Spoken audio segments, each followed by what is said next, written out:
কারিগরি পাঠশালার ম্যাথমেটিক্স 1 ক্লাসে তোমাদের সবাইকে স্বাগতম জানাই। আজকে থেকে শুরু হচ্ছে তোমাদের কারিগরি পাঠশালার ম্যাথমেটিক্স 1 ক্লাসটি এবং এই ক্লাসটি তোমরা একদম সম্পূর্ণ ফ্রিতে দেখতে পারবা এবং পরবর্তীতে তোমরা যতগুলো ক্লাস আছে সবগুলোই ফ্রিতে পাবা। অর্থাৎ আমি যে ক্লাসটা নিচ্ছি আজকে সেটা হলো যে ম্যাথমেটিক্স 1 ক্লাস এবং এই ম্যাথমেটিক্স 1 ক্লাস তোমার ধারাবাহিকভাবে মোটামুটি 30টা ভিডিও পাবা, যেই 30টা ভিডিও একদম তোমাদেরকে সম্পূর্ণ ফ্রিতে দেওয়া হচ্ছে রংপুর পলিটেকনিক ইনস্টিটিউটের পক্ষ থেকে এবং আমরা চেষ্টা করব সর্বদাই তোমাদেরকে এই ক্লাসগুলো সম্পূর্ণ ফ্রিতে দেওয়ার, ফ্রিতে সমস্ত কিছু দেওয়ার আর কি, এবং পরবর্তীতে একটা লাস্টে গিয়ে পরীক্ষার জন্য একটা সুপার সাজেশন দেওয়ার চেষ্টা করব।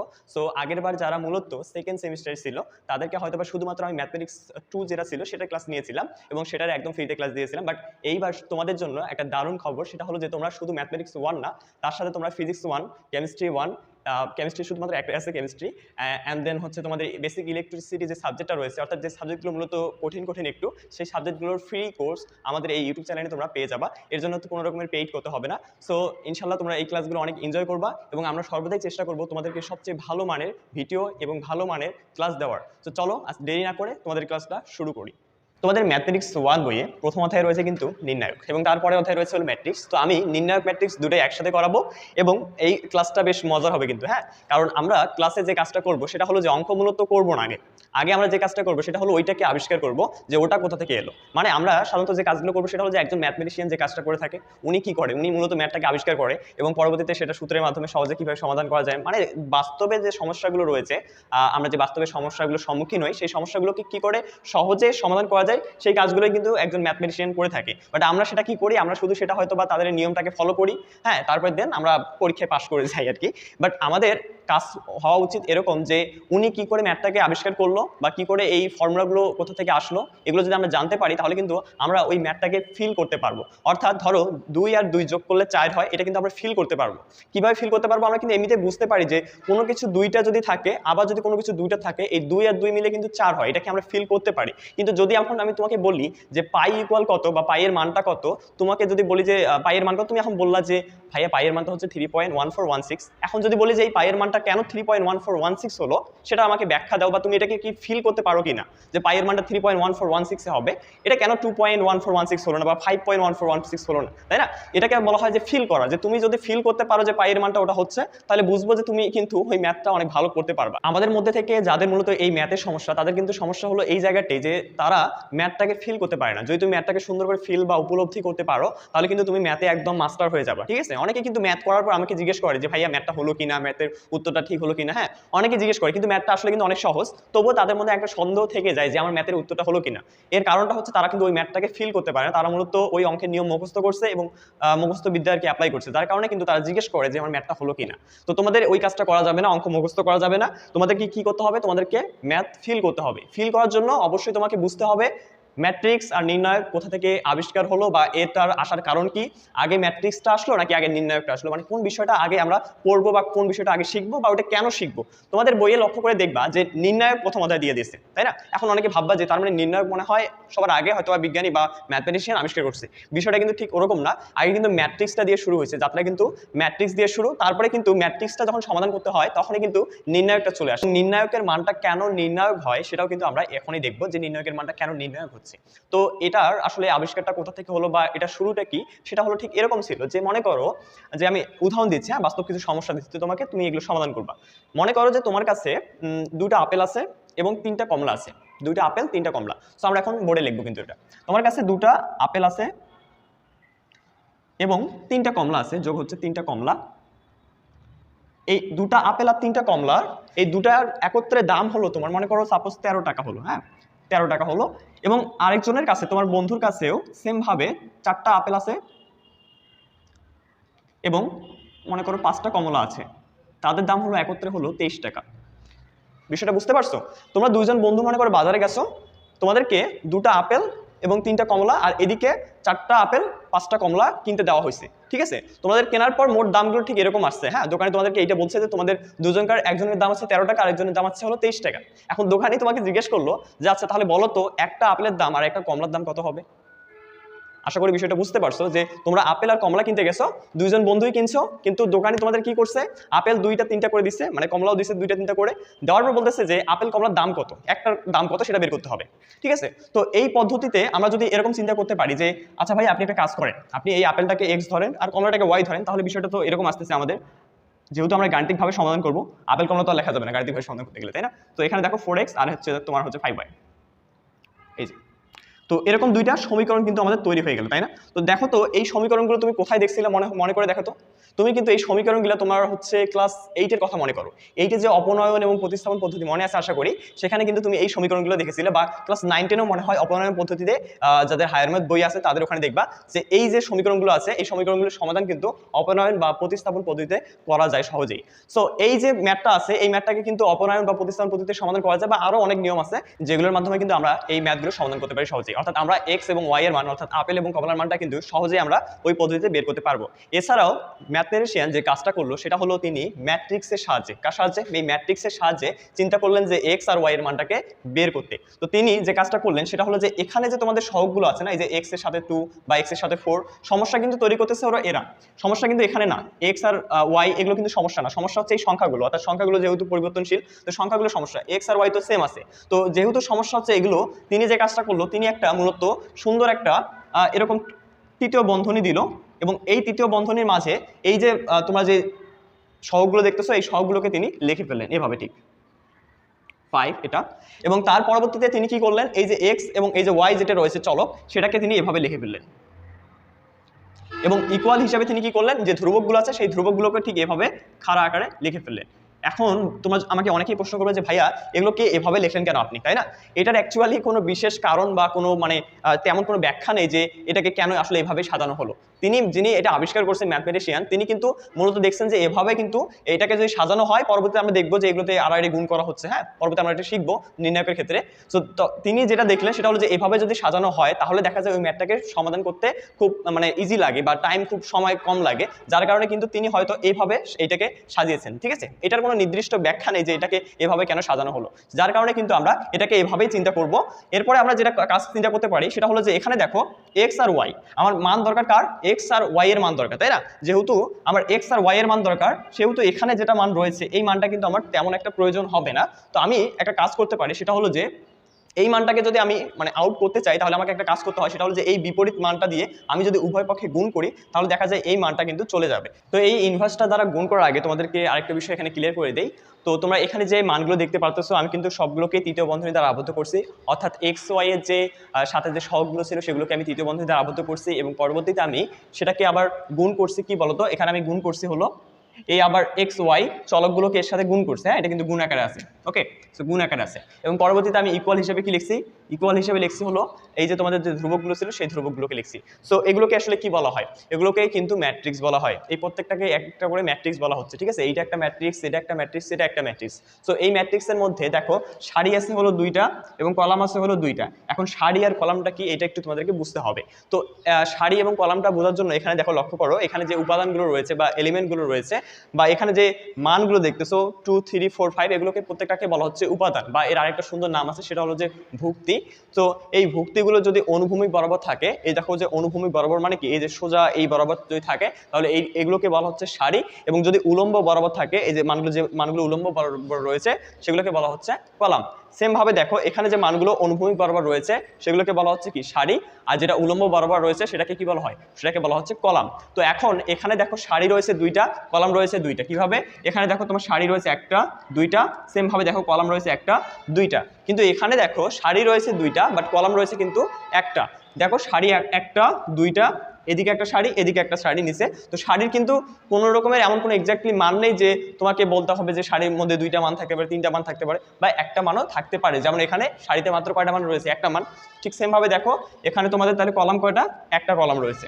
এখানে দেখো সারি 2টা কিন্তু কলাম কয়টা রয়েছে, একটা কলাম রয়েছে। তাহলে এগুলোকে বলা হচ্ছে ম্যাট্রিক্স। তাহলে আমরা এখান থেকে ম্যাট্রিক্সের সংজ্ঞাটা দিতে পারি ঠিক হবে যে কতগুলো সংখ্যা বা রাশিকে যদি বন্ধনীর দ্বারা আবদ্ধ করা হয় তাহলে যে আয়তাকার বিন্যাসটি পাওয়া যায় তাকে মূলত ম্যাট্রিক্স বলা হয়। ঠিক আছে, এভাবে সুন্দর করে সংজ্ঞাটা লিখবা, তাহলে দেখা যায় পরীক্ষায় যদি সংজ্ঞাটা আসে তাহলে মার্ক পেয়ে যাবা কিন্তু। ঠিক আছে, তো আমরা শিখলাম যে ম্যাট্রিক্সটা কি। ম্যাট্রিক্সটা হচ্ছে তাহলে তৃতীয় বন্ধনীর দ্বারা আবদ্ধ কতগুলো উপাদান বা সংখ্যাগুলো সে কি আকারে থাকবে, আয়তাকৃতির আকারে থাকতে পারে অথবা বর্গাকৃতি আকারেও কিন্তু থাকতে পারে। পরবর্তীতে আমরা কিন্তু সেগুলো শিখবো।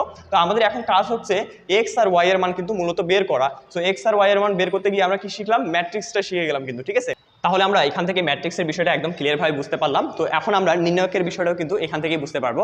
সেটা হলো যে ম্যাট্রিক্সের ক্ষেত্রে এখানে দেখো তৃতীয় বন্ধনী দ্বারা আবদ্ধ থাকবে, অথবা ম্যাট্রিক্সের তৃতীয় বন্ধনী বাদেও কিন্তু প্রথম বন্ধনী দ্বারা আবদ্ধ থাকতে পারে। তো এখানে তোমাদের প্রথম বন্ধনী দ্বারা ব্র্যাকেট দেওয়ার পর তুমি এই মানগুলো দেখতে পারো, তাহলে হবে কিন্তু, অথবা তুমি দুইটা খারাপ বন্ধনীর মাধ্যমে কিন্তু ম্যাট্রিক্সটাকে প্রকাশ করতে পারো। কিন্তু নির্ণায়কের ক্ষেত্রে যে বিষয়টা হবে সেটা শুধুমাত্র একটা খারাপ বন্ধনীর দ্বারা আমরা মানগুলোকে প্রকাশ করব বা লিখে থাকবো। যেমন মনে করো সাপোজ এই যে ম্যাট্রিক্সটা দেখতেছো, এই ম্যাট্রিক্সটাকে যদি আমি ধরি যে এটা হচ্ছে এ ম্যাট্রিক্স, এটা হলো তোমার এরকম 2 4 3 5, এটা হচ্ছে এ ম্যাট্রিক্স। তো এই ম্যাট্রিক্সটাকে যদি আমি নির্ণায়কে লিখি তাহলে এভাবে লিখতে পারি আমি সেটাকে, এরকম দুইটা খারাপ বন্ধনী দেবো, ঠিক আছে, এরকম দুইটা খারাপ বন্ধনী দেবো এবং সেম ভাবে এখানে যে মানগুলো আছে সেই মানগুলোকে এইভাবে খারাপ বন্ধনীর মাঝে আবদ্ধ করব। তাহলে এটাকে বলা হচ্ছে মূলত কি, নির্ণায়ক। তো এখন নির্ণায়ক আর ম্যাট্রিক্সের মাঝে পার্থক্য হলো এইটা একটা, যে খারাপ বন্ধনী থাকবে। আরও পার্থক্য রয়েছে, সেটা হলো যে দেখো এখানে সারি ছিল দুইটা, কলাম ছিল দুইটা, সে কারণে কিন্তু আমি লিখতে পারছি এটা হচ্ছে নির্ণায়ক। কিন্তু যদি এইটাকে বলি যে এই ম্যাট্রিক্সটাকে তুমি নির্ণায়কে লেখো, তাহলে কিন্তু নির্ণায়কে লেখা পসিবল হবে না, কারণ নির্ণায়কের শর্ত হচ্ছে সারি সংখ্যা এবং কলাম সংখ্যা কি হবে, সমান হবে, অর্থাৎ বর্গাকৃতির হবে। কিন্তু বর্গাকৃতির ক্ষেত্রে দেখা যায় দৈর্ঘ্য প্রস্থ উভয় সমান হয়, ঠিক সেরকম বিষয়টা যে তোমার সারি সংখ্যা এবং কলাম সংখ্যা সমান হতে হবে, তাহলে তুমি নির্ণায়কটাকে লিখতে পারবে। আশা করি বুঝতে পারছো। যে এখানে যদি মনে করো তিনটা সারি হবে, যদি তিনটা সারি হয় তাহলে নিচেও কি হবে, তিনটা, যদি তিনটা সারি থাকে তাহলে অবশ্যই তিনটে কলাম হবে, এই আর কি। আর এখানে আরেকটা বিষয়, মজার বিষয় হলো যে এ ম্যাট্রিক্সের কিন্তু কোনো মান বের করা যায় না।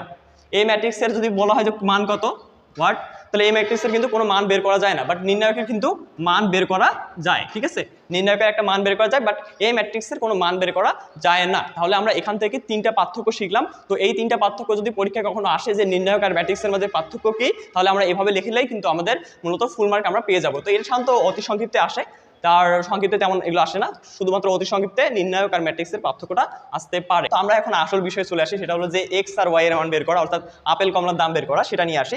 তো এখন আপেল কমলা যদি তুমি দাম বের করতে চাও, অর্থাৎ এক্স আর ওয়াই এর মান বের করতে চাও, তাহলে কিন্তু তোমাকে এই যে এইটাকে রাখা যাবে না, সেটা তো কোনো প্রয়োজন নেই, তাই না। সো এটাকে যদি তুমি ফিনিশ করতে চাও তাহলে তোমাকে কি করতে হবে বলো তো, এইটার ইনভার্স দ্বারা তোমাকে উভয় পক্ষে গুণ করতে হবে। তাহলে কি হবে বলো তো, ইনভার্স আর এটা কাটাকাটি হয়ে চলে যাবে। আমি এখানে লিখতেছি বিষয়টা এরকম, যে এটাকে ইনভার্স দ্বারা এদিকে একটা গুণ করব, আবার এদিকেও একটা গুণ করব, কারণ তোমরা কিন্তু সবাই জানো যে সমীকরণ যদি হয় দুইটা, বা সমীকরণ যদি একটা হয় আর এর যদি বাম পক্ষে আর ডান পক্ষে যদি তুমি কোনো পরিবর্তন করতে চাও, তাহলে অবশ্যই তোমাকে এদিকেও যদি যোগ করো এদিকেও যোগ করতে হবে, এদিকে যদি বিয়োগ করো তাহলে ওদিকেও কি সেম ভাবে বিয়োগ করতে হবে। ঠিক সেম বিষয় যে এখানে যদি আমি গুণ করি এইটার সাথে এইটা, তাহলে আবার এইদিকেও কিন্তু সেম ভাবে আমাকে এই গুণটাই করতে হবে।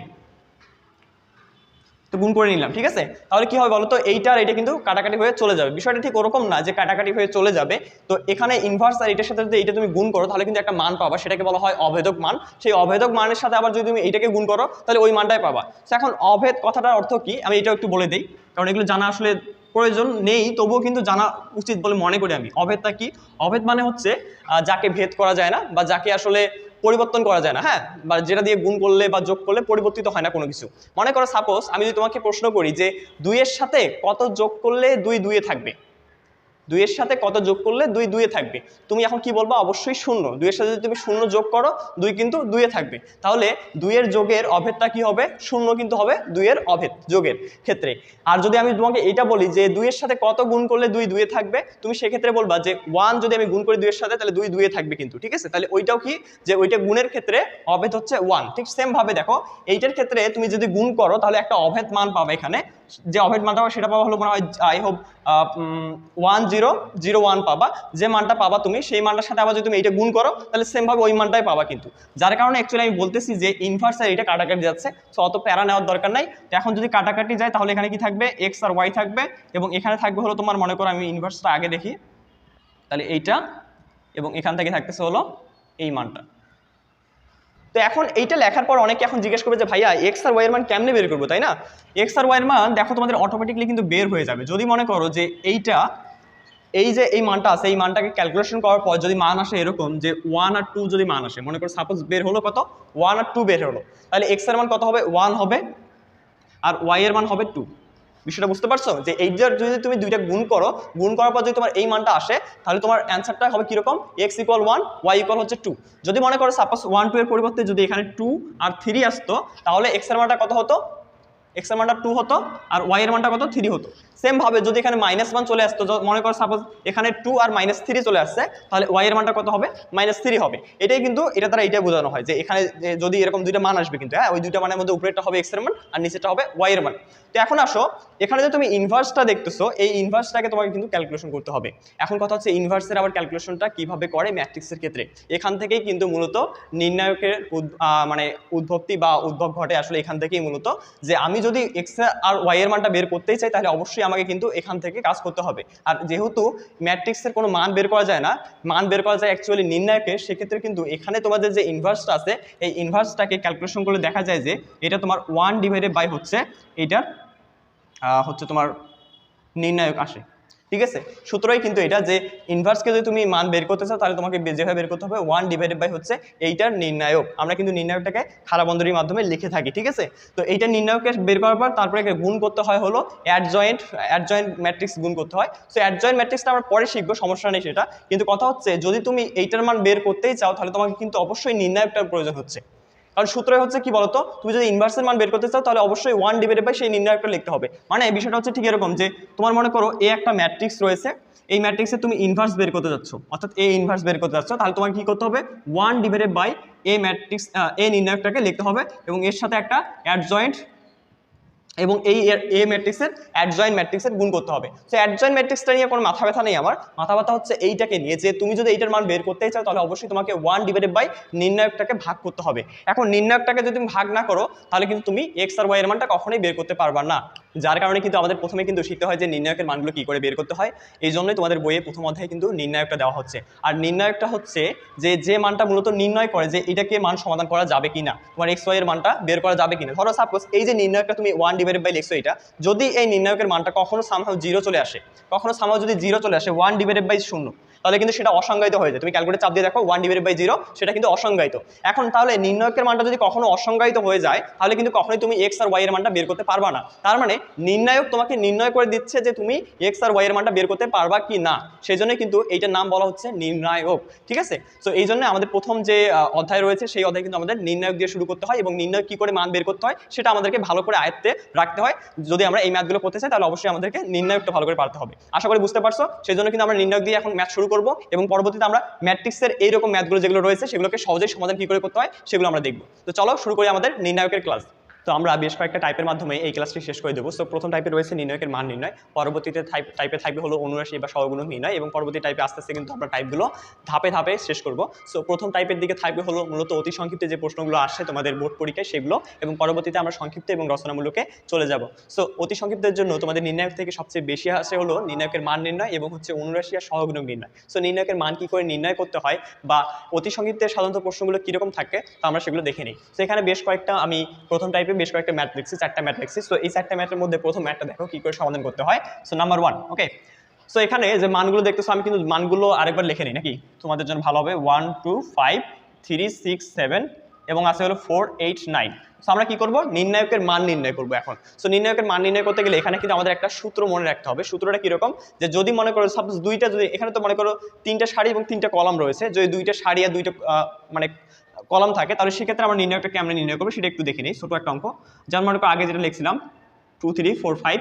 সো এইটা একটা মনে করো নির্ণায়ক, তাই না? সো এই নির্ণায়কটাকে ধরে নিলাম যে এটা মনে করো সাপোজ এই নির্ণায়ক। সো এই নির্ণায়কের মান কত হবে? সো ছোট দিয়ে শুরু করি তারপর বড়টা করবো, ওকে। সো এই ক্ষেত্রে তোমরা যে কাজটা করবা সেটা হলো আড়াআড়ি গুণ করবে। কি করবা? আড়াআড়ি গুণ করবা। সো আড়াআড়ি যদি তুমি গুণ করো তাহলে কত হচ্ছে তোমার 10 আসতেছে। আবার একটা সূত্রে তুমি এখন এখানে মাইনাস দিবা, কি দিবা? মাইনাস দিবা, তারপর এখানে একটা আড়াআড়ি গুণ করবা। তো 3 4 কত আসছে? 12। তাহলে আমাদের অ্যান্সারটা কত আসছে? -2। তাহলে এটা কি হচ্ছে বলো তো? নির্ণায়কের মান। ঠিক আছে, তাহলে আমাদের এরকম যদি 2টা সারি আর 2টা কলাম দেওয়া থাকে তাহলে আমরা এভাবে মানটা বের করতে পারবো। কিন্তু যখন 3টা সারি আর 3টা কলাম দেওয়া থাকবে তখন সেক্ষেত্রে আসলে মানগুলো কিরকম ভাবে বের করা যায়। তো সেই জন্য আমাদের যে কাজটা করতে হবে, আমাদেরকে এখানে টি আর এল এই দুইটা ফরম্যাট মনে রাখতে হবে। সেটা হলো যে আমরা এখান থেকে যে তোমাদের এই যে 1 2 5 এগুলো যেগুলো রয়েছে আমরা কিন্তু যে কোনো দিক থেকে নির্ণায়কের মানগুলো বের করতে পারি। অর্থাৎ আমরা সারি থেকে নির্ণায়কের মান একটা বের করতে পারি অথবা কলাম থেকেও কিন্তু নির্ণায়কের মানগুলো বের করতে পারি। তো আমরা যদি সারি নিয়ে চিন্তা করি, অর্থাৎ প্রথম সারি নিয়ে যদি আমি নির্ণায়কের মানগুলো বের করতে চাই তাহলে আমাদের যে কাজটা করতে হবে, 1টাকে আমি ঠিক রাখবো, তারপর আমি কি করব, এইটা আর এইটা বাদ দেবো। অর্থাৎ এখানে দেখো এল ফরম্যাটে কাজ করতেছে, দেখো এইটা বাদ এইটা বাদ। যদি 1 নাও তাহলে এখানকার সারি বাদ কলাম বাদ। তাহলে সারি আর যদি কলাম তুমি বাদ দিয়ে দাও তাহলে তো মনে করো এইটা বাদ আর হচ্ছে তোমার এইটা বাদ, তাহলে থাকবে কি 6 এবং 7। তাহলে দেখো 6 7 এবং নিচে থাকতেছে হলো 8 9। তাহলে দেখো তোমার আগের মতো কিন্তু এই যে দেখো তোমার দুইটা সারি আর দুইটা কলামের মতো কিন্তু হয়ে যাচ্ছে, তাই না? তো আমাদের এই কাজটা করার জন্য কিন্তু আমরা এই কাজটা করলাম যে আমরা এখানে 1টাকে এখানে ঠিক রাখলাম, তারপরে কি করলাম 1-এর যে বরাবর যে সারিটা রয়েছে সেই সারি বাদ এবং নিচে যে কলাম রয়েছে কলাম বাদ, ঠিক আছে? এটা একটা নিয়ম, এই নিয়মটা মনে রাখতে হবে। এরপরে কি করব, এরপরে তোমাদের কি এখানে চিহ্নটা মাথায় রাখতে হবে যে এখানে কোন চিহ্ন দিয়ে কাজটা করবো আমরা। এখানে হচ্ছে তোমাদের মনে রাখতে হবে এটা হচ্ছে প্লাস, এটা হচ্ছে মাইনাস, এটা হচ্ছে প্লাস, ঠিক আছে? এভাবে চলবে কিন্তু প্লাস মাইনাস প্লাস এবং নিচেও কিন্তু সেম ভাবে আসবে প্লাস, আর তারপর হচ্ছে তোমার এখানে হবে মাইনাস, তারপর এখানে হবে কি প্লাস, ঠিক আছে? এরকম plus minus plus plus minus plus, ঠিক আছে? এখন এখানে কি আছে মাইনাস, তো এবার দেখো মাইনাস লিখবো, 2টাকে ঠিক রাখবো, কিন্তু 2টাকে ঠিক রাখবো। তাহলে এবার কি হবে 2 এর ক্ষেত্রেও সেম ভাবে 2 বরাবর যে তোমার সারিটা রয়েছে সেই সারি বাদ, তাহলে 2 বরাবর তো এই সারি রয়েছে তাহলে এই সারি বাদ এবং এখানকার মধ্যে দেখো এদিকে যে কলামটা রয়েছে সেই কলাম বাদ। তাহলে এখানে দেখো টি ফরম্যাট হচ্ছে কিন্তু, তাহলে এদিকে দেখলাম আমাদের এল ফরম্যাট হচ্ছে, তাহলে এল ফরম্যাটের গুলো বাদ দিলাম আর এখানে আমাদের যে টি ফরম্যাটটা আছে সেই টি ফরম্যাটের মানগুলো বা উপাদানগুলোকে আমরা বাদ দেবো।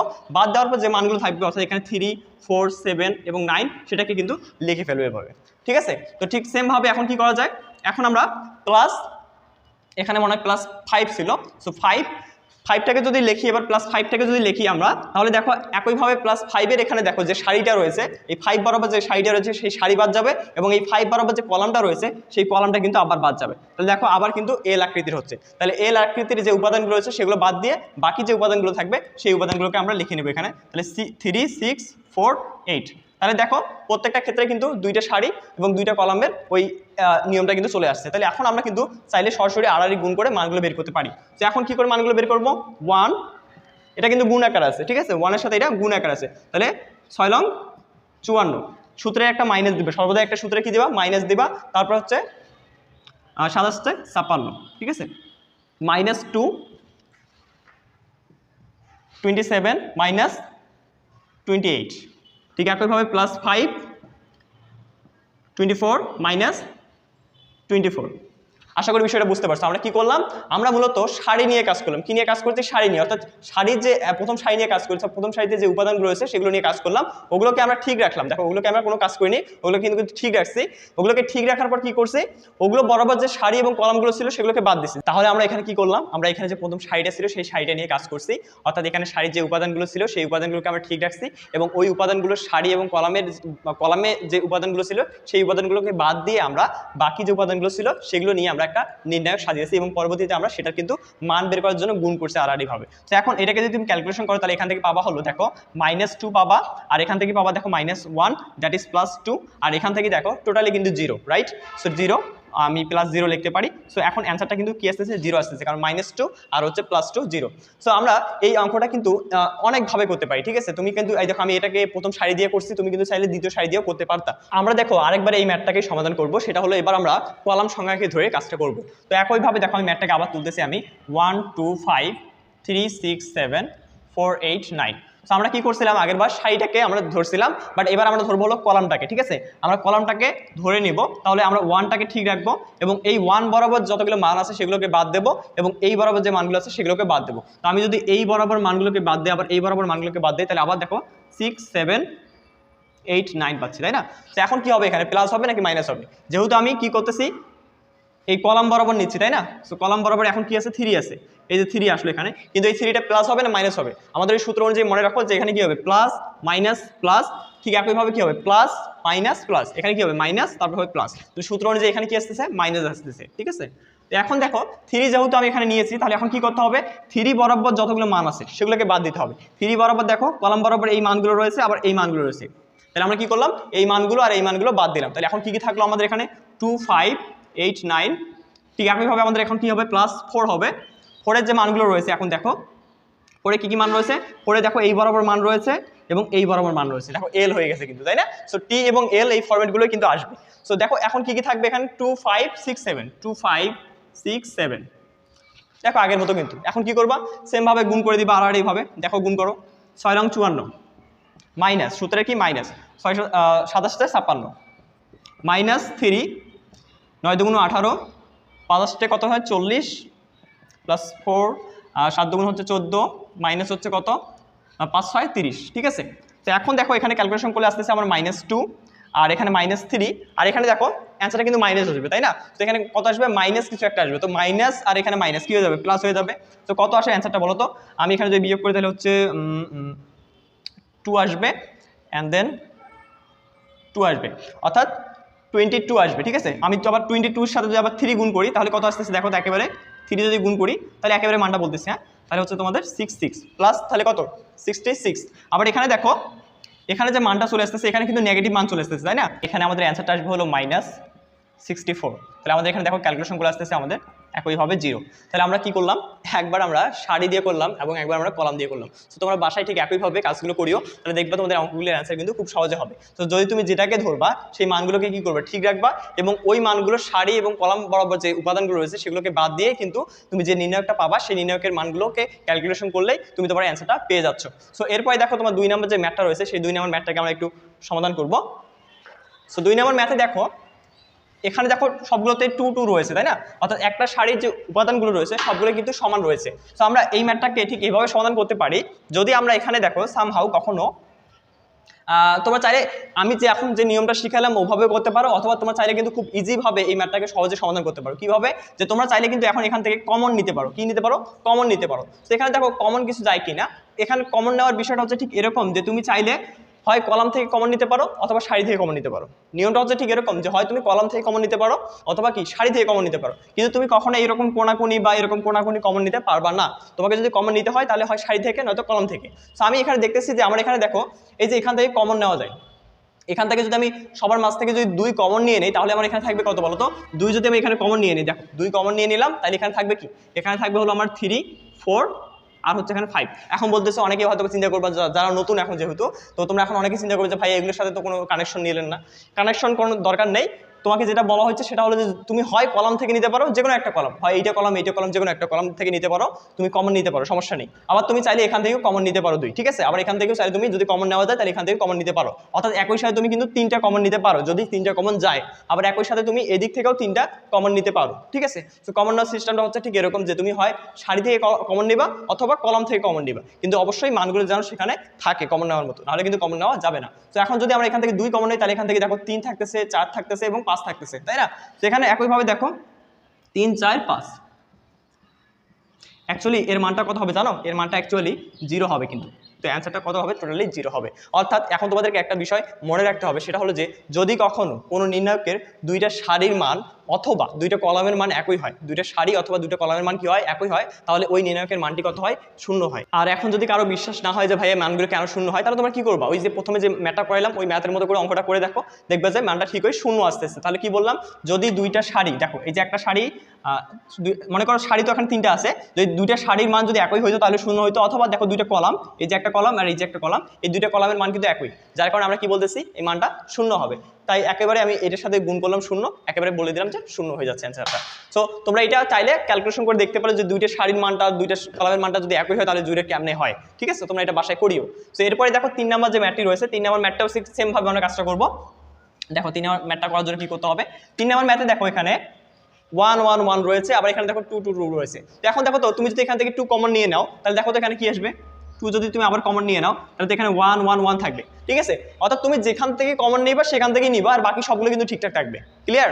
তুমি এখান থেকে কমন নিতেছো তাহলে তোমার এগুলো ঠিক থাকবে, এগুলোর কোনো পরিবর্তন হবে না। তো এখান থেকে 2 কমন নিলে এখানে 1 1 1 3 4 5, তাহলে দেখো তো আবার 2টা কলাম কি একই চলে আসছে না? তাহলে আবার আমরা বলতে পারি কি যে এই নির্ণায়কের মানটা কত হবে? 0 হবে এবং টোটাল অ্যান্সার 0 হবে, ঠিক আছে? তো এই গেল 3 নাম্বার। এবার লাস্ট দেখো 4 নাম্বার যে ম্যাথটি রয়েছে, 4 নাম্বার ম্যাথটা বেশ ইন্টারেস্টিং কিন্তু একটা ম্যাথ, ঠিক আছে?